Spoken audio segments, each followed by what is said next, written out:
Hola, muy buenas. Somos Isabel, Francisco, Irene y yo soy María y somos residentes en Coria del Río, que está en Distrito de Aljarafe, en Sevilla. Y vamos a hablar sobre la cirugía menor ambulatoria y sobre cómo la realizamos nosotros aquí en nuestra comunidad autónoma.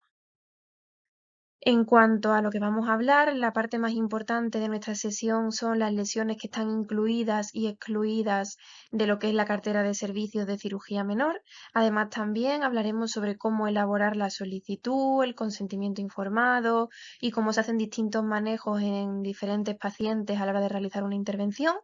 Además, también hablaremos sobre cómo realizamos las curas y cómo llevamos a cabo todo lo que es no solamente el proceso médico y de la intervención en sí, sino también a nivel administrativo. Para empezar, vamos a centrarnos en qué es la cirugía menor para poder comenzar con todo puesto en orden.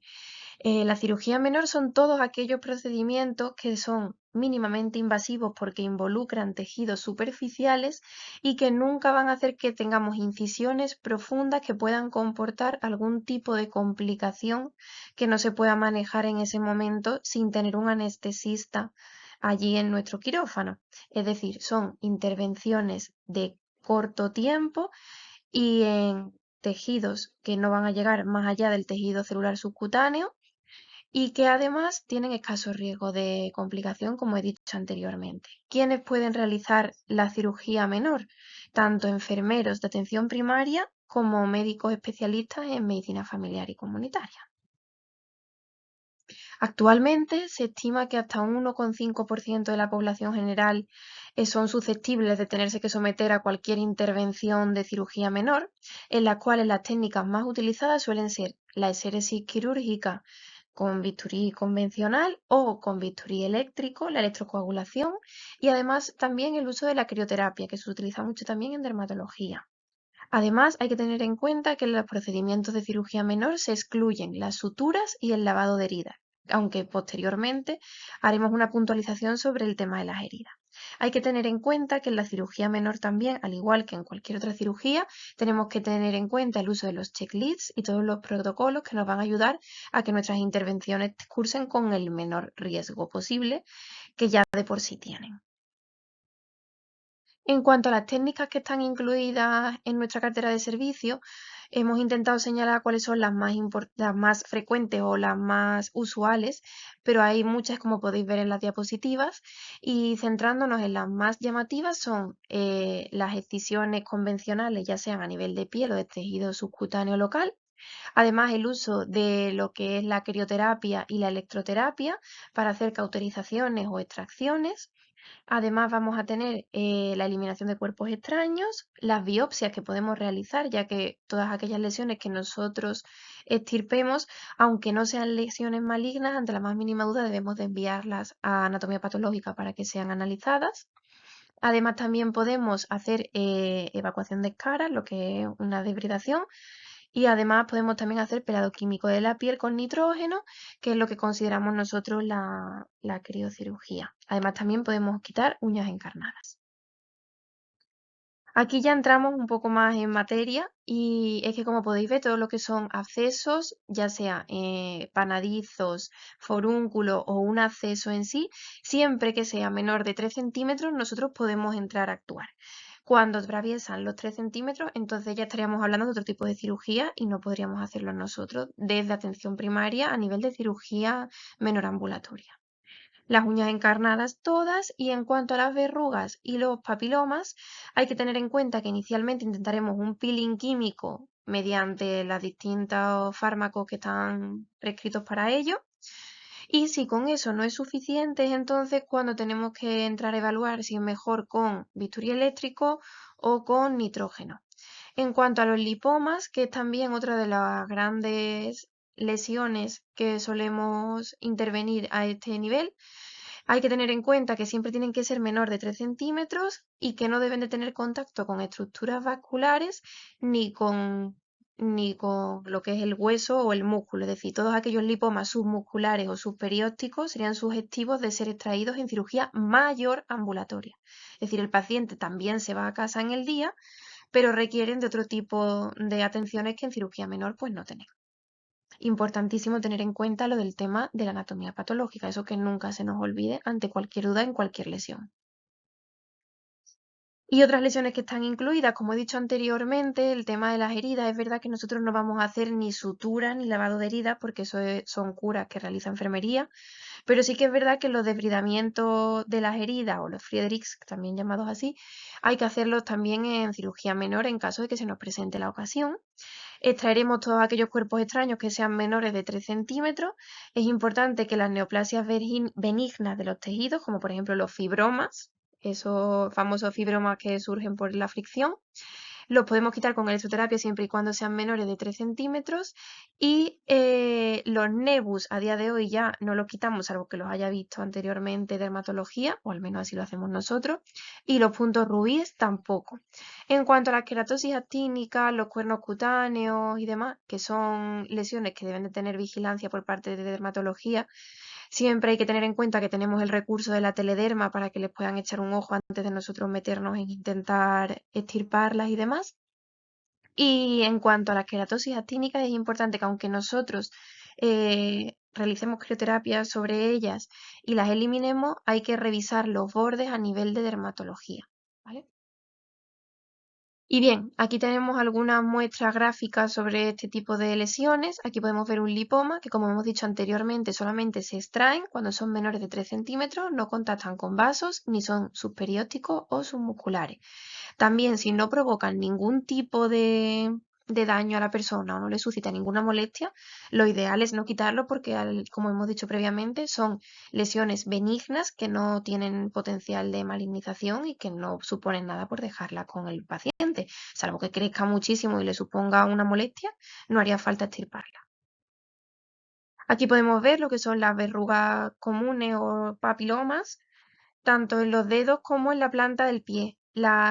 El papiloma plantar o verruga plantar es verdad que tiene una respuesta un poco peor a la crioterapia que lo que son los papilomas normales, pero se puede realizar tanto crioterapia como electroterapia en dichas lesiones. La diferencia es con los moluscos, que los moluscos requieren de curetaje. Aquí podemos ver abscesos, panadizos y uñas encarnadas. A nivel de cirugía menor se realizará la extracción de la uña encarnada previa anestesia local de forma troncular. Nosotros lo realizamos con mepivacaína y un poco de adrenalina y se hace una exéresis parcial y en caso de que fuera una uña micótica, entonces sí que se extrae la uña al completo, pero inicialmente se intenta siempre hacerlo de forma parcial para asegurar una buena cicatrización. Aquí tenemos los fibromas, que suelen ser subdérmicos, son lesiones completamente benignas, surgen del roce y no se extraen a menos que el paciente le suponga una molestia. Luego, después de extraerlas, como queda como una quemadura, normalmente se suele hacer con electroterapia, sería conveniente que las curas fueran diarias durante una semana con clorexidina o con povidona yodada. Y por último, aquí tenemos otro tipo de lesiones. Tenemos el quiste epidermoide, que es importante vaciar la cápsula para que no vuelva a aparecer otra vez. Tenemos el cuerno cutáneo, que previamente hay que intentar con queratolíticos, pero finalmente suelen necesitar de extirpación. Y por último, la diferencia entre las queratosis seborreicas y las queratosis actínicas. En cuanto a las queratosis, siempre se ha dicho que es mucho mejor diferenciarlas en función de lo que tocamos más que de lo que vemos, porque las queratosis seborreicas son untuosas, pastosas, es grasa, entonces se palpa como si fueran aceitosas, mientras que las queratosis actínicas aparecen menos marronáceas que las seborreicas y además son rugosas. Algunas veces cuesta distinguirlas a nivel de lo que es visualmente, porque muchas veces no están tan eritematosas como las que se ven en esta foto, pero sí que al tocarlas se nota como la piel está levemente descamada. Ahí es donde deberíamos de aplicar la crioterapia asegurando los bordes y siempre teniendo en cuenta que luego debe un dermatólogo revisar que esos bordes queden libres. Hola, yo soy Irene y voy a hablar de las lesiones que estaban incluidas dentro del programa de cirugía menor en atención primaria. En principio, criterios que sean exclusivamente estéticos, lunares, nevos hiperplásicos en la cara, los desgarros del lóbulo de la oreja, todo eso no entra. Todas las lesiones hiperpigmentadas que tengan criterio de malignidad, bueno, ya sabemos con la regla ABCDE, tenemos que, primero tiene que valorarlo dermatología antes de hacer cualquier cosa. Los quistes popliteos de Baker tienen que ser derivados al servicio de traumatología. Cualquier lesión que esté en la mano, pie, dedo, tipo gangliones, tienen que ser derivados también a traumatología. Los accesos genitales en mujeres, los bartolinos, serán derivados al servicio de ginecología, y los menores de 14 años que tienen que ser derivados a cirugía pediátrica. ¿Cuándo tenemos que derivar a cirugía menor hospitalaria? Las lesiones que, independientemente de su tamaño, estén en la cara, cuello, mama, axila o zonas de extensión, como son ingles, la región poplitea, la fosa supraclavicular, etc. Bueno, cuando sean lipomas mayores de 3 centímetros, cuerpos extraños mayores de 3 centímetros también, fibromas mayores de 3 centímetros y acceso de más de 3 centímetros. Criterios relativos de derivación a cirugía menor del hospital. Alteraciones en la coagulación, personas que tengan alguna enfermedad o tomen un Sintrón y no lo tengan bien ajustado y demás. Cuando haya una enfermedad intercurrente aguda, esto es un poquito relativo, personas que no estén bien controladas. Cuando haya una vasculopatía periférica grave, cuando haya una coronariopatía que sea reciente, cuando haya un embarazo o déficit inmunitario que nos vayan a aumentar los riesgos de infección. ¿Qué tenemos que hacer en consulta cuando vayamos a derivar a cirugía menor? Primero, registrarlo en DIRAYA, tenemos que hacer la petición de derivación que está en los anexos, el consentimiento informado que también lo dejamos en los anexos, y entonces ahora nos preguntamos, ¿qué hacemos? El paciente está antiagregado o anticoagulado. ¿Qué tenemos que hacer con esto? Si lo dejamos, lo quitamos. En principio, si el paciente está antiagregado, no hace falta suspender la antiagregación, sea cual sea el que tome. Y ahora, si el paciente está anticoagulado, en principio deberíamos hacer, si está anticoagulado con Sintrón, habría que hacer una determinación del INR unos 3 días antes de la intervención. Si está en rango o está infradosificado, mantenemos su anticoagulación con su pauta normal que tendría.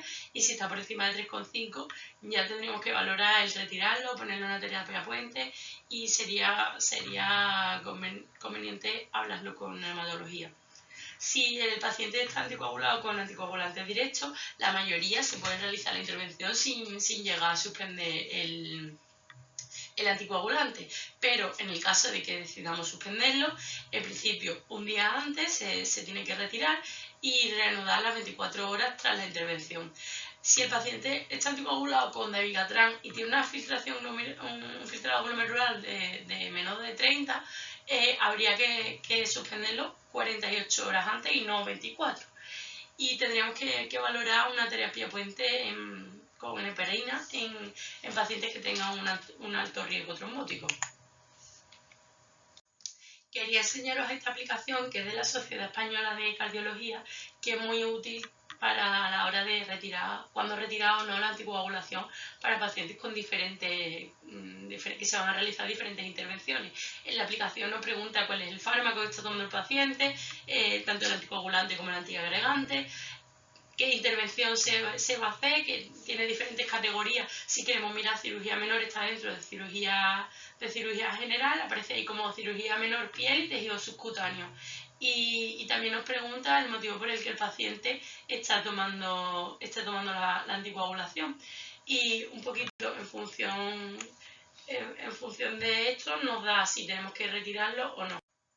Que en el caso de cirugía menor, yo he estado probando en esta aplicación diferentes motivos de antiagregación, diferentes fármacos, todo, y por la gran mayoría, por no decir en todo, me ha salido que la intervención puede realizarse sin suspender el tratamiento anticoagulante del paciente. No obstante, te da también opciones si se decide suspender el anticoagulante. Hola, yo soy Isabel y voy a explicar el campo quirúrgico necesario a la hora de realizar una cirugía menor. Lo primero que tenemos que tener es una sala adecuada y habilitada para realizar este tipo de intervenciones, donde encontremos una camilla articulada que se pueda colocar en diferentes posiciones, así como una fuente de luz adecuada que podamos mover a diferentes posiciones para evitar que nos dé sombra en los campos quirúrgicos a la hora de realizar la intervención. También, por supuesto, es necesario tener a mano todo el material quirúrgico, los diferentes anestésicos, así como el carro de parada cardiorrespiratoria, ya que aunque no realicemos intervenciones con anestesia general, sí que realizamos intervenciones con anestesia local que pueden tener efectos secundarios en estos pacientes. El material quirúrgico ya todos conocemos, tenemos diferentes tipos de hilo, de portaagujas, de tijeras, pinzas, etc. Las incisiones generalmente se hacen siguiendo las líneas de Langerhans, ya que son las que facilitan la cicatrización siguiendo las líneas naturales de la piel. Generalmente hacemos una incisión de manera ovalada para facilitar luego el cierre de la lesión. Aunque la cara no la llevamos nosotros, sí que podemos quitar algunas lesiones en el cuero cabelludo, de ahí la imagen que tenemos presente. En cuanto al campo quirúrgico y la higiene, no es necesario hacer un cambio de ropa por completo. Podemos trabajar con la bata blanca que usamos en consulta normal.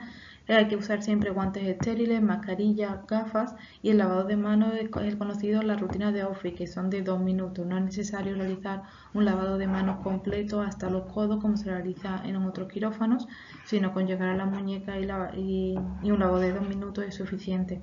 En el caso de pacientes con hepatitis B, con VIH o algún tipo de infección, que es simplemente necesario colocarse dos guantes y así protegemos de la posible infección. En cuanto al tratamiento de la piel, si es una piel sin pelo, podemos echar una solución fisiológica y secar con una gasa estéril y después pinzar la zona e intervenir con una torunda de gasa poniendo povidona ayudada a clorexidina. En el caso de que haya pelos y sea necesario quitarlo, hay que evitar en todo momento el rasurado y hay que movilizar el resto de los pelos con algún tipo de esparadrapo. Generalmente los pelos se retiran cortándolos con unas tijeras o si tuviéramos a mano una maquinilla de afeitar. En cuanto al campo quirúrgico, hay que colocar alrededor de la lesión un paño fenestrado de papel impermeable y en una mesita auxiliar todo el material de manera estéril. La anestesia tópica generalmente implica una pequeña zona de la piel o mucosa. Se pueden usar desde aerosoles de lidocaína, la crema EMLA que dura pocos minutos y los sprays refrigerantes de cloruro de etilo que permiten realizar anestesia cutánea de poca duración utilizando frío. La anestesia por infiltración local implica tanto tejido cutáneo como subcutáneo. Tenemos diferentes tipos de aminas que se utilizan como la lidocaína, la mepivacaína, que es la más frecuente, y la adrenalina, que muchas veces se implica en procesos más sangrantes. Ya que es vasoconstrictora, en cuanto a la técnica que se utiliza, pues tenemos varios tipos, una técnica lineal con puntos imbricados, una técnica angular que solo pinchamos una vez y realizamos la anestésica en modo de abanico y una perifocal que es pinchando alrededor de la lesión en los puntos donde vamos a realizar la incisión. En cuanto a la anestésica troncular, es un trayecto del nervio cutáneo que inerva la zona, disminuye la tumefacción de la zona y el efecto es más duradero que las anteriores, puede provocar un daño neural directo y el efecto anestésico pues tarda más tiempo en quitarse. Por ejemplo, se utilizan los bloqueos digitales en los casos que haya que realizar algún tipo de intervención a nivel ungueal, como por ejemplo una uña encarnada. En cuanto a la sutura, siempre hay que tener en cuenta que hay que disminuir la tensión de la herida lo máximo posible, cerrar por diferentes planos, desde los más profundos a los más superficiales, aplicar siempre una tensión adecuada para evitar la isquemia de los tejidos, conseguir una buena inversión de los bordes y colocar el número mínimo de puntos necesarios.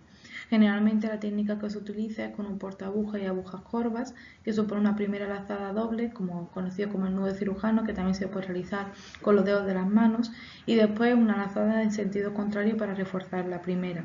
Siempre hay que evitar crear puntos de tensión y el nudo se procurará dejar a uno de los lados de la herida quirúrgica. Los tipos de hilo, pues tenemos desde el hilo no reabsorbibles como suturas cutáneas o mucosas o por ejemplo la fijación de drenajes, hilos naturales que serán de diferente grosor según la zona que vayamos a tratar. Los tipos de puntos más recomendados en cirugía menor pues son el punto simple con el nudo enterrado o puntos colchoneros, que tenemos de dos tipos, de vertical hasta el horizontal. Aquí os pongo una pequeña tablita con los distintos tipos de suturas que existen y las ventajas y desventajas más comunes. En cuanto a los absorbibles, pues generalmente la ventaja es que no se consideran cuerpos extraños para nuestro cuerpo, y la desventaja pues que puede tener una resistencia decreciente. Y en los no absorbibles pues asegura un soporte y una resistencia mucho mayor, pero tiene una mayor respuesta tisular y puede generar mayor proporción de queloides, etc. La eserisis de las las lesiones superficiales generalmente se puede utilizar según el tamaño. Si es una lesión muy pequeñita, podemos coger una incisión cilíndrica tipo punch, o si simplemente queremos coger una muestra de la lesión para mandar la anatomía patológica, podemos utilizar este tipo de lápiz que realizan una pequeña incisión y corte cogiendo una pequeña muestra. La técnica de incisión tangencial o de incisión fusiforme, la incisión cutánea superficial, quitando la lesión en manera ovalada, como he dicho anteriormente, y la incisión en bloque, quitando la lesión por completo en un solo bloque.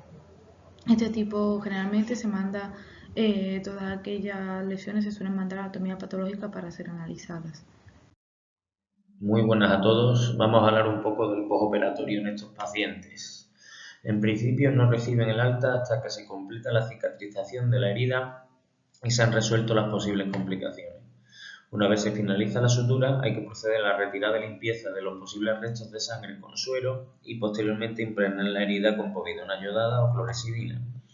Se debe aplicar un apósito estéril durante 24-48 horas para aislar la sutura del exterior y debe de mantenerse seca. En el caso de que se moje este apósito de sangre, habrá que cambiarlo por uno nuevo previa impregnación con povidona yodada de la zona. En ocasiones también es recomendable aplicar un vendaje compresivo si hay alto riesgo de sangrado o inmovilizar con una férula si la herida se localiza en zonas de elevada tensión, como pueden ser las extremidades. Bueno, transcurridas las primeras 24-48 horas se debe evaluar por primera vez la herida, ¿vale? Lo primero que se hace es retirar el vendaje y se valora el estado de la herida y si la hemostasia fue correcta. Es normal que los bordes estén ligeramente eritematosos, ¿vale? Es un proceso fisiológico asociado a la cicatrización y no necesariamente se asocia a la infección. ¿Cuándo sospecha la infección? Pues cuando el borde eritematoso supera los 5 a 10 milímetros. Además, muchas veces estas heridas, cuando se infectan, supuran. Tras la valoración se decidirá el mantenimiento del apósito o no, y a partir de las 48 horas habrá que informar al paciente de que durante el aseo personal ya puede mojarse la herida, siempre y cuando la seque correctamente después. La periodicidad de las curas depende de una serie de factores, fundamentalmente el grado de contaminación de la herida, la región donde se encuentre, la localización anatómica, el tipo de cicatrización y de cierre, ya sea primera, segunda o tercera intención, el uso o no de drenajes y, por supuesto, la evolución de la misma. Con respecto a los analgésicos y los antibióticos. Bueno, normalmente el dolor es de leve a moderado y debe de controlarse con los fármacos del primer escalón, ¿vale? Fundamentalmente paracetamol, metamizol y AINES. En caso de que no se controle el dolor, podremos subir al segundo escalón, pero tendremos que sospechar una complicación. Los antibióticos por vía oral tienen un escaso valor a la hora de prevenir la infección de la herida postquirúrgica, ¿vale? Y las indicaciones son bastante limitadas. El uso de antibióticos tópicos en principio no ha demostrado beneficio. ¿Cuándo usar antibióticos por vía oral? Pues en el caso de que tengamos un alto riesgo de infección postoperatoria o que la intervención sea sobre una zona contaminada y siempre que existan criterios de profilaxis de endocarditis bacteriana. Normalmente no es necesario la toma de cultivos, ¿vale?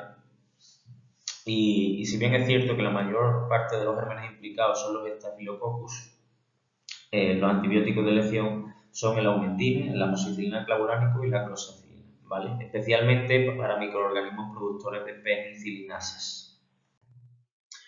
Bueno, con respecto a los drenajes y a la retirada.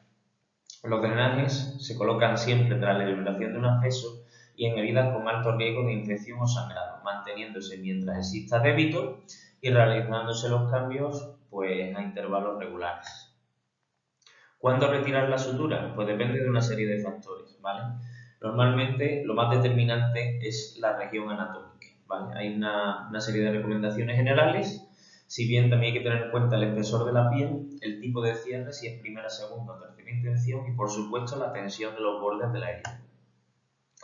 Los tiempos medios recomendados, ¿vale? Los he incluido aquí en una tabla, si bien es cierto, como han comentado las compañeras antes, en nuestra cartera de servicios no se incluye el tema de la cara y el cuero cabelludo, ¿vale? Pero en otras comunidades autónomas sí, por eso lo he incluido. La retirada, el tiempo medio de retirada de puntos sería para la cara de 4 a 5 días, para cuero cabelludo a la semana, para la cara anterior del tórax de 8 a 10 días, para miembros superiores de 10 a 12 días y para la espalda y extremidades inferiores de 10 a 14 días. Vamos a hablar ahora un poquito de las complicaciones.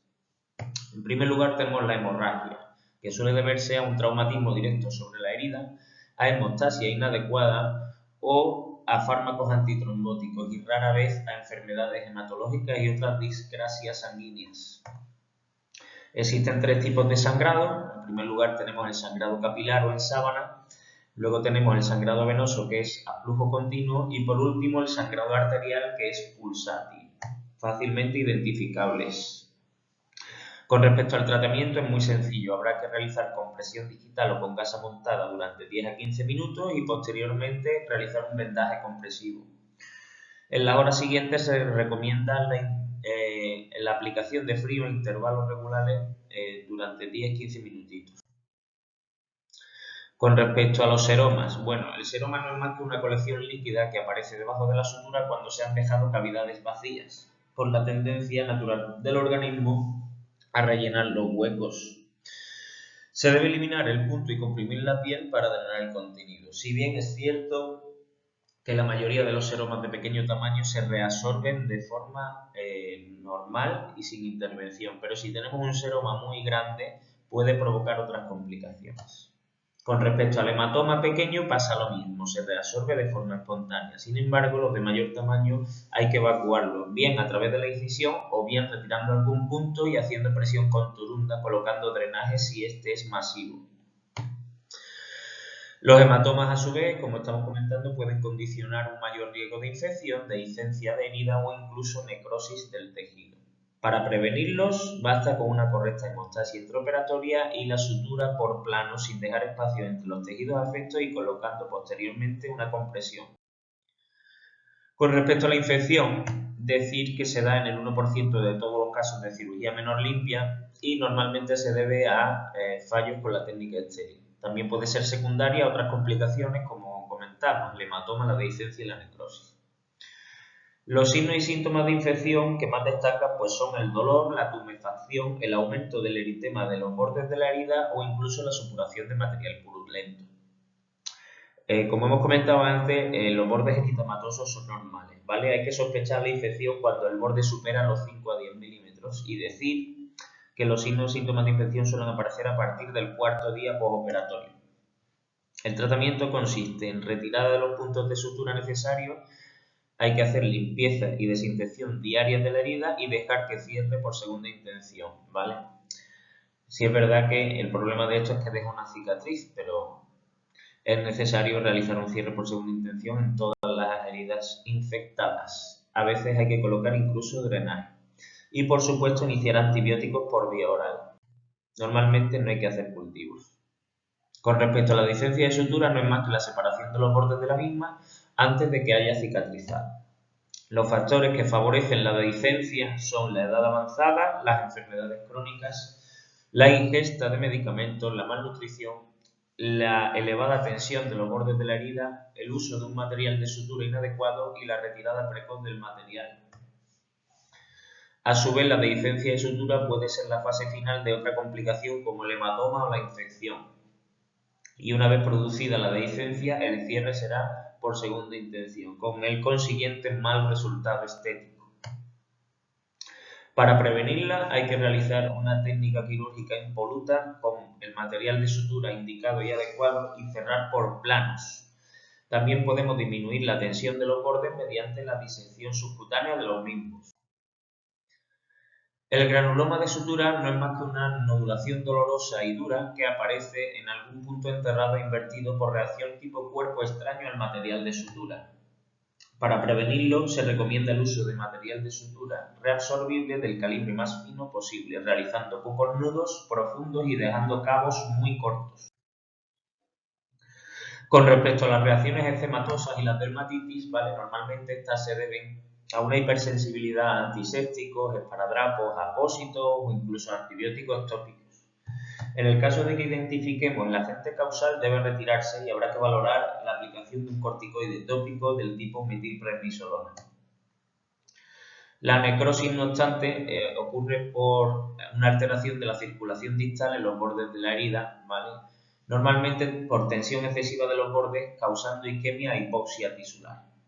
El tratamiento de la necrosis del tejido consiste en el debridamiento amplio y limpieza del tejido necrótico, antisepsia abundante de la herida y, en el caso de alto riesgo de infección, iniciar antibioterapia por vía oral. La cicatriz hipertrófica no es más que una prominencia de la cicatriz, pero que respeta los márgenes de la misma. El grado extremo lo constituye el queloide. El queloide no es más que una cicatriz hipertrófica en el que el tejido fibroso sobrepasa los límites de la cicatriz y quedando de forma permanente. ¿Por qué se producen las cicatrices hipertróficas y el queloide? Pues por un crecimiento excesivo del tejido conectivo debido a una falta del control regulador de la epidermis. Las zonas de localización preferente son el tórax, la zona superior del dorso y los hombros. Existe una predisposición individual para el queloide y es muy difícil de prevenir. Es más frecuente en jóvenes y en personas de etnia afroamericana. Decir que si tenemos un paciente con antecedentes de queloide es un criterio de derivación a cirugía plástica. Con respecto a la hiperpigmentación de la piel, decir que aparece en áreas fotoexpuestas y es más frecuente en personas de coloración más oscura de piel. Se recomienda que todas las cicatrices quirúrgicas en zonas fotoexpuestas deben protegerse con filtros solares en los 6 meses postoperatorios a la cirugía. Ocasionalmente la hiperpigmentación puede remitir o incluso puede mejorar o incluso remitir espontáneamente. Y ahora vamos a hablar un poco de los planes de cuidados estandarizados que realizan nuestros profesionales de enfermería. Estos planes de cuidados parten de una serie de diagnósticos que se definen con siglas anglosajonas y a nivel internacional como diagnósticos NANDA, que son una serie de situaciones que se dan en casi todos los pacientes que son sometidos a una cirugía menor ambulatoria. Después se definen los NOC, que serían los objetivos, y finalizan con las intervenciones NIC para cada caso. El primer diagnóstico NANDA sería el riesgo de lesión perioperatoria, definida como un riesgo de lesión como resultado de las condiciones que se dan en el ambiente perioperatorio. Los factores de riesgo serían la desorientación, la inmovilización y las alteraciones sensitivo-perceptuales debidas a la anestesia. El objetivo será el control del riesgo y tenemos varias intervenciones a este nivel. En primer lugar, a nivel quirúrgico, tenemos que asegurar tanto la documentación del paciente como comunicar cualquier alergia medicamentosa o cualquier reacción adversa a los medicamentos. También es conveniente solicitar al paciente o al familiar que declare el nombre del paciente para evitar errores. La segunda intervención será relacionada con las hemorragias. Aquí basta con instruir al paciente y a la familia cómo comprimir la herida, el manejo del frío posterior y, por supuesto, cuáles son los signos de las hemorragias. El tercer nivel de intervención es identificar los riesgos. Para ello hay que determinar el grado de cumplimiento terapéutico, tanto médico como de cuidados de enfermería, y determinar la presencia y calidad del apoyo familiar del paciente. El cuarto nivel de intervención será el control de las infecciones. Para ello hay que asegurar una técnica de cuidado de herida impoluta, administrar un agente de inmunización en el caso de que esté indicado, por supuesto también antibióticos si procediera, y enseñar al paciente y a la familia cuáles son los signos y síntomas de infección y cuándo acudir al profesional. Y no solo eso, sino enseñarles también cómo prevenirlas.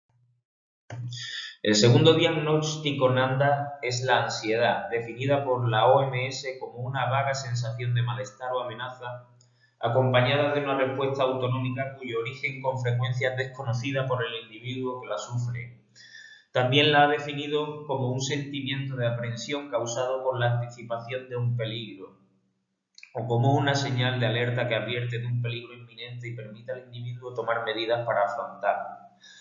Los factores relacionados con la ansiedad son las necesidades insatisfechas, las crisis de maduración o situacionales, el estrés y la amenaza de cambio de rol, de estado de salud en el entorno, etc. El objetivo prioritario aquí es enseñar al paciente al autocontrol de la ansiedad. A nivel de intervenciones tenemos, a nivel prequirúrgico habrá que conocer las experiencias quirúrgicas previas del paciente y el grado de conocimiento que tiene sobre la intervención a la que se va a someter. Habrá que dar tiempo al mismo a que realice preguntas y discuta sus inquietudes. Describiremos toda la rutina perioperatoria. Habrá que evaluar la ansiedad del paciente y la familia en relación con la intervención. Informar al paciente y al ser querido de la duración estimada de la operación y dónde debe esperar el familiar y, por supuesto, reforzar la confianza con el personal involucrado. ¿Qué hacemos para disminuir la ansiedad? Pues tenemos por un lado los medicamentos ansiolíticos que los administraremos si está indicado y prescrito. Animaremos al paciente a la manifestación de sus sentimientos, percepciones y miedos. Crearemos un ambiente que facilite la confianza, como hemos comentado antes. Es especialmente útil explicar todo el proceso perioperatorio, incluidas las posibles sensaciones que va a recibir el paciente durante la intervención. Instruir al paciente sobre el uso de técnicas de relajación y proporcionar siempre información objetiva sobre el diagnóstico, tratamiento y pronóstico de la enfermedad. El tercer diagnóstico en ANDA sería el deterioro de la integridad tisular, que se define como la lesión de la membrana mucosa corneal integumentaria o del tejido subcutáneo. Los factores relacionados son los factores externos mecánicos. El objetivo aquí será el cierre por primera intención. Y las intervenciones son fundamentalmente a nivel de cuidados de piel y del sitio de incisión. Aplicar antisépticos, vendajes adecuados para proteger la incisión, cambiarlo a intervalos regulares. Enseñar al paciente y a la familia cómo cuidar de la incisión, incluyendo los signos y síntomas de infección. Vigilar el proceso de curación del sitio de incisión y retirar las suturas cuando esté indicado. A nivel de la piel, lo más importante es comprobar la temperatura, calor, rubor, pulsos, textura y la presencia de edema o inflamación. El cuarto diagnóstico en ANDA sería el dolor agudo, definido como una experiencia sensitiva, emocional y desagradable ocasionada por una lesión tisular real o potencial, de inicio súbito o lento, de intensidad leve a grave, de carácter constante o recurrente, con un final anticipado o previsible y de una duración menor de 6 meses. Los factores relacionados son los agentes lesivos que pueden ser de diferente naturaleza, como física, química, biológica o psicológica. El objetivo de este nivel será, por supuesto, el control del dolor y para ello tenemos dos intervenciones. A nivel del manejo del dolor, hay que asegurarse de que el paciente reciba los cuidados analgésicos que le corresponden, considerando las influencias culturales sobre el grado de respuesta al dolor. Habrá que controlar los factores ambientales que pueden influir en la respuesta al dolor y determinar el impacto del dolor en la calidad de vida del enfermo. También es conveniente enseñar el uso de técnicas no farmacológicas y explorar con el paciente qué factores pueden empeorar o aliviar el dolor. Y por último, decir que se deben de utilizar medidas del control del dolor antes de que éste sea severo. Con respecto a la medicación analgésica, un punto muy importante es conocer si el paciente está utilizando remedios caseros basados en su cultura y los posibles efectos que puedan tener sobre el uso de medicamentos de venta libre o medicamentos prescritos por el médico. Habrá que controlar la adherencia terapéutica, fundamental también, determinar los factores que puedan impedir al paciente tomar la medicación tal y como se ha prescrito, enseñar al paciente y a la familia cómo tomar correctamente la medicación, así como explicar al paciente y a la familia el mecanismo de acción y los efectos secundarios esperables de los medicamentos. Por supuesto, habrá que observar de cerca si aparecen signos y síntomas de toxicidad u otros efectos adversos. Por último tenemos el riesgo de infección como quinto diagnóstico NANDA, que se define como el aumento del riesgo de ser invadido por microorganismos patógenos. Los factores de riesgo son, como pueden imaginar, la destrucción tisular, la alteración de las barreras primarias incluyendo la piel y las enfermedades crónicas. El objetivo será la curación por primera o segunda intención. Como hemos comentado antes, normalmente cuando se produce una infección postoperatoria del sitio quirúrgico, el cierre será por segunda intención. Y con respecto a la intervención, tenemos el control de infecciones. Aquí solo añadir que es fundamental, aparte del trabajo que realiza enfermería y el médico, la instrucción del paciente sobre los signos y síntomas de infección y fomentar la ingesta adecuada de líquidos y nutrición.